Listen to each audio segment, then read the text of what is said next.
Good morning, everybody. Hi. I am trying to record this video while also watching Elliot, and so he is currently outside on the deck. I don't know if you can see him playing with water and eating something. So hopefully he won't interrupt us. This is going to be a really brief video where I just first of all, go over the IDI debrief kind of thing that we're going to do this week. And then also just talk in general about the IDI. I've read through a lot of your comments so far on the discussion board, and I think I can just say a few things that'll maybe speak to a lot of the comments that y'all have already made. So without further ado, the IDI debriefs. So I have our schedule, and everybody should know when we're going to talk. And I think we'll just Zoom if that's okay with you. I'll send you an email just confirming the time, and then at that time I'll Zoom call you and we can just chat and screen share so that you can see the report. What I'll do is when I email you, I'll also send you the profile and your intercultural development plan, so you'll have that open on your screen while we're talking about it. I'm just going to give you a little preview of the stuff that I would kind of say to everybody, so I can just say it once and you guys can see what the report looks like before we get to your individual portion of it, so that we don't have to waste too much time going over that. And then that way, when we actually meet up, we can just talk about your particular place on the continuum and then just chat about what you think that means and if you think it's, bull or whatever. So, okay, this is what the intercultural development inventory profile report looks like, and this is, everybody's going to get that. Sorry, let me close this because it's kind of hilarious. So basically you're going to have, everybody has this same information on the report, and it's just a description of what the IDI is, and some things that might have impacted whether or not the IDI is accurate in its reporting of results that you get. So basically, you have to think back to the day that you took the IDI. Were you stressed out? Were you hangry? Were you, feeling lonely or isolated or whatever? Was there something significant that happened that might have skewed your results or your answers a little bit, right? And so, maybe that'll be the case, maybe it won't be the case, but think about, was there something traumatic happening in your life at that time? Because that might alter the results that you get. The rest of the beginning of the profile report just explains the same stuff that we talked, or that you read in the video, right? You didn't read the video, that you watched in the video. And so that's essentially just a description of the continuum, what it means to be on the more monocultural end, moving towards the more intercultural or global mindset, right? And then a description of each of the orientations. And so this is what you'll see in the beginning of the IDI profile that you'll receive. It's going to be the same in everybody's, right? And this is a document that you'll be able to keep so you can refer to it and look at it again when you get your test your senior year or the inventory your senior year. The other thing is, what is the IDI measuring? Like, what are the numbers that we're going to look at, right? And I guess you did this with Jamie last year, but I just wanted to kind of remind you that you're going to get two scores, right? And so your first score is going to indicate where on this continuum you think you are, right? So I think I'm acting in, adaptation. And it's not like somebody said, oh, Sabrina, where do you think you are? And you were able to respond. It's how the IDI measures where you think you are, right? And then the other score is going to measure where the IDI indicates you actually are. So what almost always happens is that people who take this inventory, Altman's and otherwise, think they're further along than they actually are, right? That's super typical.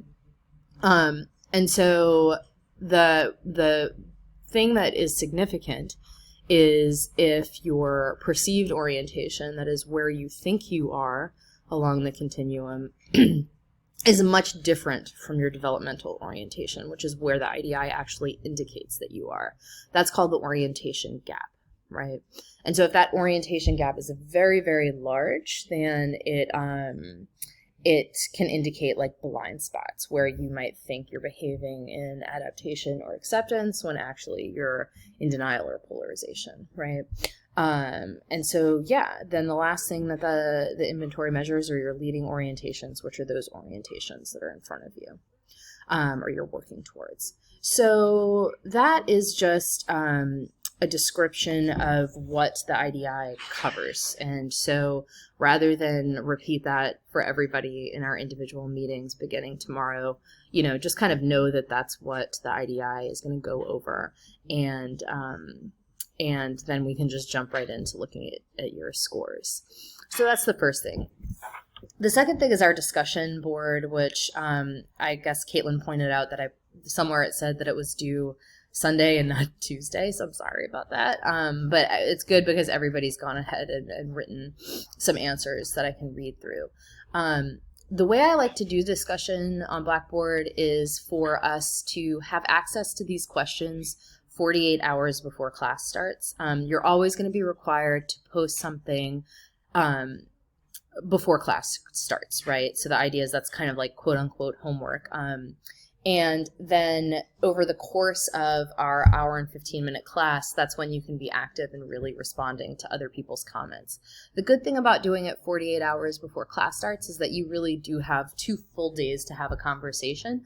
And instead of just doing all of this typing and reading in the hour and 15 minutes of class, we really have an opportunity to go back and forth. So even though it's not, I have the expectation that you can just, during our class time, have the discussion. So if you're busy the rest of the time, you don't have to really engage other than just posting the answer to those 1 or 2 questions before class time. But if you'd prefer to just kind of go back and forth in the time leading up to class and then maybe pay attention during class or not, it just gives us some like maximum flexibility to have the conversation over a period of time instead of just within that hour and 15 minutes. And so, I think the way that it's happened with this first discussion is pretty emblematic of how it could also happen moving forward, where we just go back and forth, and if people want to chime in before class, that's great.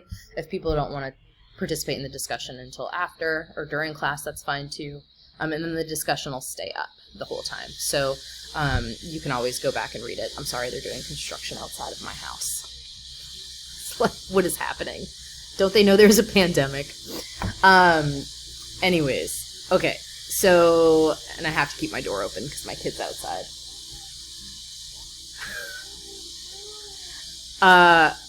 Okay, so that's discussion.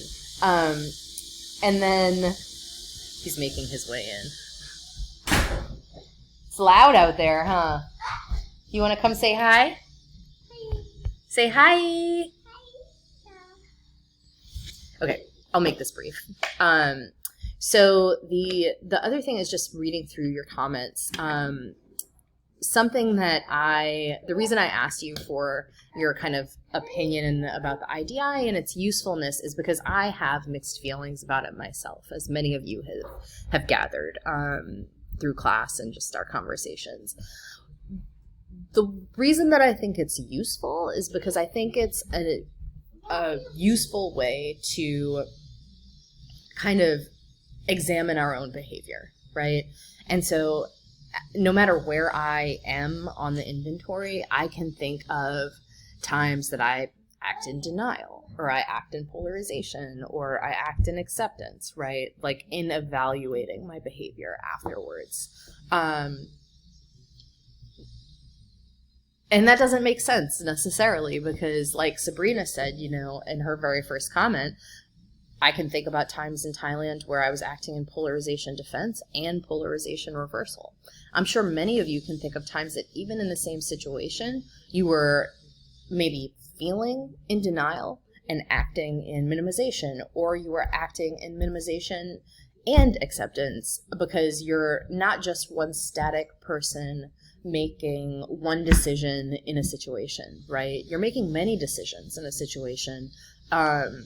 And, you know, so when you're studying abroad, you can think about being in a bar, hanging out, having dinner with, you know, 5 or 6 different people, and the conversation changing, and expectations of who you are and what you're supposed to be doing are changing all throughout that meal. That might only be 2 hours, but all throughout the meal you could be, you know, at one point in polarization and at one point in adaptation, depending on who you're talking to, something about the environment that might have changed. The subject matter of the conversation might be, you know, in one case more familiar to you or more comfortable to you. And so, whereas in another instance it might be less comfortable, right, or less familiar. And so maybe you're a little less secure in your conversational prowess, and so then you might kind of revert on the continuum. So I don't think it's useful for being like, oh, well, you know, when I was 20, I was in minimization, and now that I'm 24 and I've done these things and I've taken the inventory again, I've moved on to acceptance. Like, to me, that's not particularly useful, right? But it is a useful tool to, like, just examine your behavior, and try and articulate patterns that you notice in how you behave in those terms, right?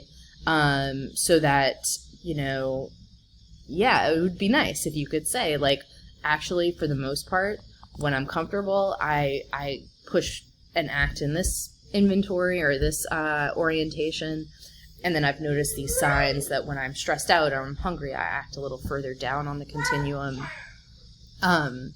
But yeah, it's not kind of like it's not like the ACT test or the MCAT where you're like, I got the score that I needed, you know, I can put that on my resume. Yeah, I don't think it's useful. But it's taking something that's really personal, which some of you have pointed out in the comments, and making it very scientific. And, you know, it's got shortcomings because of that. And so I feel that, definitely. I think my main takeaway that I would encourage you guys to hold on to is that